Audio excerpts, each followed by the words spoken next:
Sustainability has been selling like hotcakes for years. Sustainable, eco-friendly, green products have got us conscious consumers shopping like there's definitely going to be a tomorrow because, hey, we're shopping responsibly, right?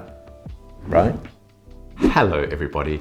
I'm Lal. Welcome back to Sustainable Jungle, where we share sustainability tips, tricks, hacks, products, brands, and stories to hopefully better our planet. And today we are uncovering the myth of eco-friendly products, why they're almost entirely, sadly, a bust, and how we can navigate that.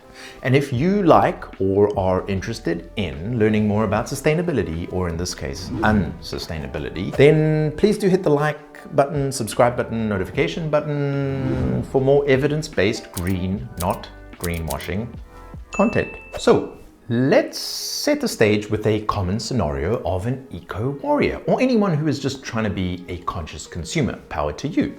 You're in a store. You're choosing between two seemingly similar products. One is labeled eco-friendly, biodegradable, natural, while the other isn't. Naturally, you reach for the one that promises to be better for the environment. You're willing to pay a higher price because you don't want the world to burn. But what if I told you that these labels are often, almost always, just marketing BS with pretty much no substance? There are as many examples of this as there are products in your local grocery store. But for the sake of this video, let's just look at a few to give you a flavor of the greenwashing. And just FYI, greenwashing comes in a variety of flavors, namely 7 sorts of categories, if you will. We've actually done a deep dive on this topic specifically, which I'll link to below if you want to learn more about how big business dupes you. First up, for all you concerned parents out there, that's me included. Let's go back to 2015 when Kimberly-Clark, parent company to diaper brand Huggies, was sued for using misleading claims on its pure and natural range. The diapers featured green colored packaging and called out the use of organic cotton because organic is better. This is true. However, this was only present on the outside of the diapers, and the majority of the diapers were actually still made of non-renewable petroleum-based materials, just like conventional diapers, pretty much negating that very small improvement. In fact, the diapers contained potentially harmful, not so natural ingredients, including polypropylene and sodium polyacrylate. And that's just one brand who've been caught out, which is why we recommend cloth diapers for pro-planet parenting. I'll link to a video below for our deep dive on cloth versus conventional diapers in case you were weighing up the two options. The next ballsy brand is for you coffee lovers who love caffeinated convenience. Remember when Keurig made that big hoo-ha about their eco-friendly coffee pods? Me neither. Anyway, that ended in a class action lawsuit for misleading consumers about their recyclability of their coffee pods. They said their cups were recyclable. You just have to separate the components for proper disposal and voila, you can enjoy your favorite cup of Joe sans eco-guilt. Single-use coffee pods never tasted so good. The only minor issue with that was that you couldn't actually recycle them. At least most households in the US couldn't, because their local municipal recycling facilities couldn't process the itty-bitty pods because of their small size and their components. So they just went to landfill, like any other coffee pod. The settlement included a $10 million payout, and they had to revise their labeling to say, check locally, not recycled in many communities. But the court didn't actually require them to remove the recyclable language. In fact, they just said that so long as that little qualifier is a font size no smaller than 55% of the recyclable label, then you're all good. Another example, which we've touched on a bunch, not only on this channel, but on our blog too, is the use of the term biodegradable. So many products, from plastic bags to coffee cups to utensils to floss, claim to be biodegradable. But what does that actually mean? And what does the consumer think it actually means? Walmart, in their 2017 annual report, famously said, over the last decade, we've become one of the most environmentally sustainable retailers and companies in the world, and we are raising the bar even higher. Okay. And then they went on to label a bunch of their products, from plastic bottles to plastic bags, as as, you guessed it, biodegradable.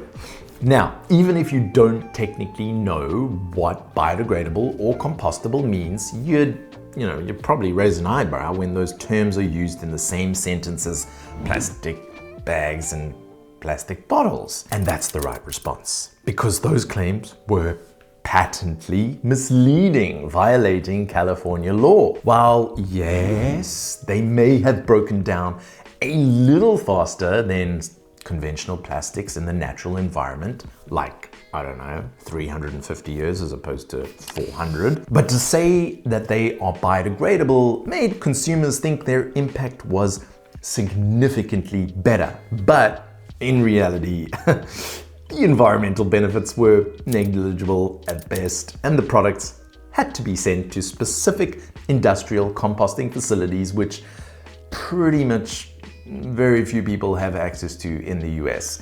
And referring to the FTC Green Guides on what actually constitutes as biodegradable, well, it's all about how long something takes to actually biodegrade. So if something is marketed as biodegradable, we're talking about a 1-year period after customary disposal, i.e., where it's most likely to end up at the end of its life. But if you're sending that bottle to landfill, well, it's gonna take 350 years, possibly longer. And that's not biodegradable. And if you actually were able to send it to an industrial composting facility where it might actually break down within that period, and that is a big might, well, you're probably out of luck, because there are so few US citizens that have the availability to do so. Anyways, they got a measly $1 million fine, and that's not the first time the Big W has been hit with a greenwashing lawsuit. Just a couple of years later, Greenpeace found more products on their shelves with the same misleading marketing. The fashion industry is another hotbed of greenwashing, making you feel so good about the purchases that are anything but. UK fast fashion brand H&M, for instance, promoted their Conscious collection. In fact, they were one of the first big brands to market a sustainable fabrics line. Nice. Said to be made from organic cotton and recycled materials. However, this collection was just a drop in the bucket of the company's overall synthetic production. It was a marketing tool to improve the brand's image rather than a substantial effort to change its environmentally damaging practices. Well played. Oh, and it's probably worth mentioning that although they advertise this collection as consisting of at least 50% sustainable materials, if you actually looked at the description, this was only true for a very specific part of the garment. And these are just a drop in the bucket of examples of products parading as eco-friendly when they're just not, not at all. Companies who aren't legitimately addressing sustainability in their manufacturing and business operations, but claim to be, are getting the benefits of green marketing, i.e. your dollars, without actually having to change. And that, my friends, goes for the majority of eco-friendly products on the market. It's the system we live in. But what about the small cohort of legitimately sustainable options? Well, the reality is finding an intersection where sustainability meets capitalism, i.e. making a profit, is very difficult to do. For those companies who are genuinely interested in doing better, not only do they have to make sustainable products that are as good, if not better, than conventional options within the limitations of what we collectively define as eco-friendly, but they also have to be financially sustainable. If they can't sell enough stuff, then they're going out of business. And that's not sustainable for anyone. So we need to make a concerted effort to support those brands. If you're going to buy something, buy responsibly. I mean, you can pretty much find sustainable alternatives for most things, except maybe tech. Buy secondhand tech. And how do you find them amongst all these green claims? Look for certifications and accreditations. B Corp, USDA Organic, Cradle to Cradle. No, they're not foolproof, but they are green flags. And read ingredients labels. It's a hassle, I know, but you're doing your part. And the most critical solution to all this is to just reduce your consumption. Whether you subscribe to zero waste or minimalism, the underlying message is pretty much the same. If you don't need it, don't buy it. And if you do need to buy it, do your research. Opt for long lasting. bulk or reusable options. Now, I would love to know what are some of the worst greenwash products, sustainable products you've come across, and what do you think we should be doing to correct this? Please let me know in the comments below. I'll add links, of course, to all the resources and data I mentioned. Thank you so much for watching. Please don't forget to hit the subscribe button, like button, notification button, all the buttons if sustainable living is your thing. I'm Lyle from SJ, much love, and see you guys in the next upload.